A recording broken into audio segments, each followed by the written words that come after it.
Баршаңызға сәлем. Бүгін сіздермен өте жұмсақ әрі дәмді, үйдегі бар заттармен ғана жасалатын, асыққанда бірден дайындап жіберетін өте дәмді астың рецебін ұсынамын. Ең алдымен тауық етін аламыз. Осындай магазинде, кез келген магазиндерде, дүкендерде сатады. Осылай қажет емес еттерін алып тастап, турап аламыз жақсылап.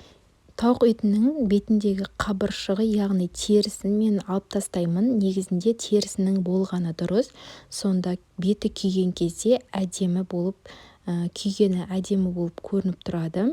Мен бірақ бетіндегі терісін алып тастаймын, себебі бетінде қылшықтары болып тұрады. Сол себепті мен көбіне осындай бет жағын алып тастаймын терісін.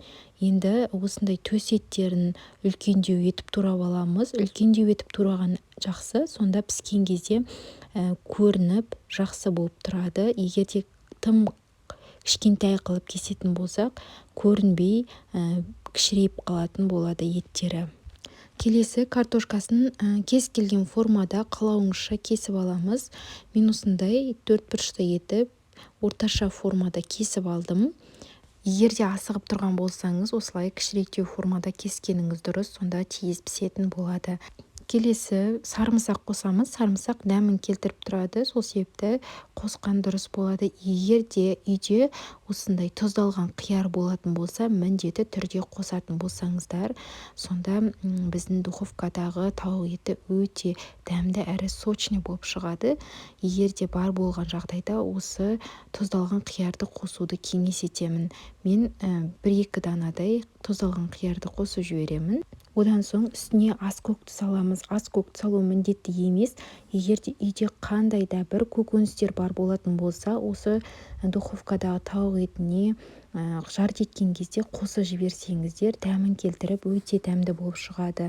Үйде қандай да мысалға сәбіз, жуа, баклажан деген сияқты кез келген көкөністер болса, сіздер қоса берсеңіздер болады. Дәмін келтіріп өте дәмді болып шығады. Одан соң дәміне қарай тұз, бұрыш, паприка секілді дәмдеуіштерді қосамыз. Ешқандай приправасыз осылай үйдегі бар заттармен қосып жіберсеңіздер болады. Жарты етілген тауық етінің приправасы дүкендерде негізі сәл қымбаттау болып тұрады. Сол себепті осылай үй жағдайында кез келген дәмдеуіштермен жасап жіберсеңіздер де болады. Мінекей оның үстіне ащы перецті қосамыз. Перецті тым көп қосып та қажет емес, себебі ащы перец сол дәмін тым ащы қылып жібереді.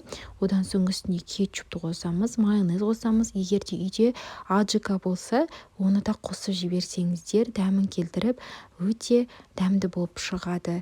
Енді барлығын жақсылап осылай қолға перчатка киіп араластырамыз, немесе қасықпен де араластырсаңыздар болады. Тауық етінің барлығына жеткізе отырып, осылай біркелкетіп араластырып шығамыз. Одан соң табаның үстіне ең бірінші үлкен сүйектерін орналастырып алып, жан-жағының барлығына картоптарды майдалап тураған еттердің барлығын орналастырып шығамыз. Майонез көп болды деп ойламаңыздар, піскен кезде ол сіңіп өте дәмді болып шығады. Сол себепті осы тауық етіне міндетті түрде майонездің көптеу болғаны жақсы, сонда сочный болып, дәмі ерекше болып шығады. Егер майонез аздау болып қалса, құрғақтау болып қалады. Мінекей енді 200 градуста беті қызарғанға дейін, картобы піскенше дейін ұстадым духовкада.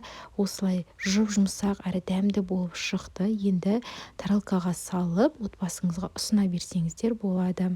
Мінекей біздің осымен асымыз дайын болды. Өте дәмді шығады. Міндетті түрде жасап көріңіздер. Мені жоғалтып алмашын, каналыма тіркеліп, лүпіл басып, пікір бөліміне өз ойыңызды жаза қойыңыз. Назар салып тыңдағандарыңызға рахмет, ас болсын.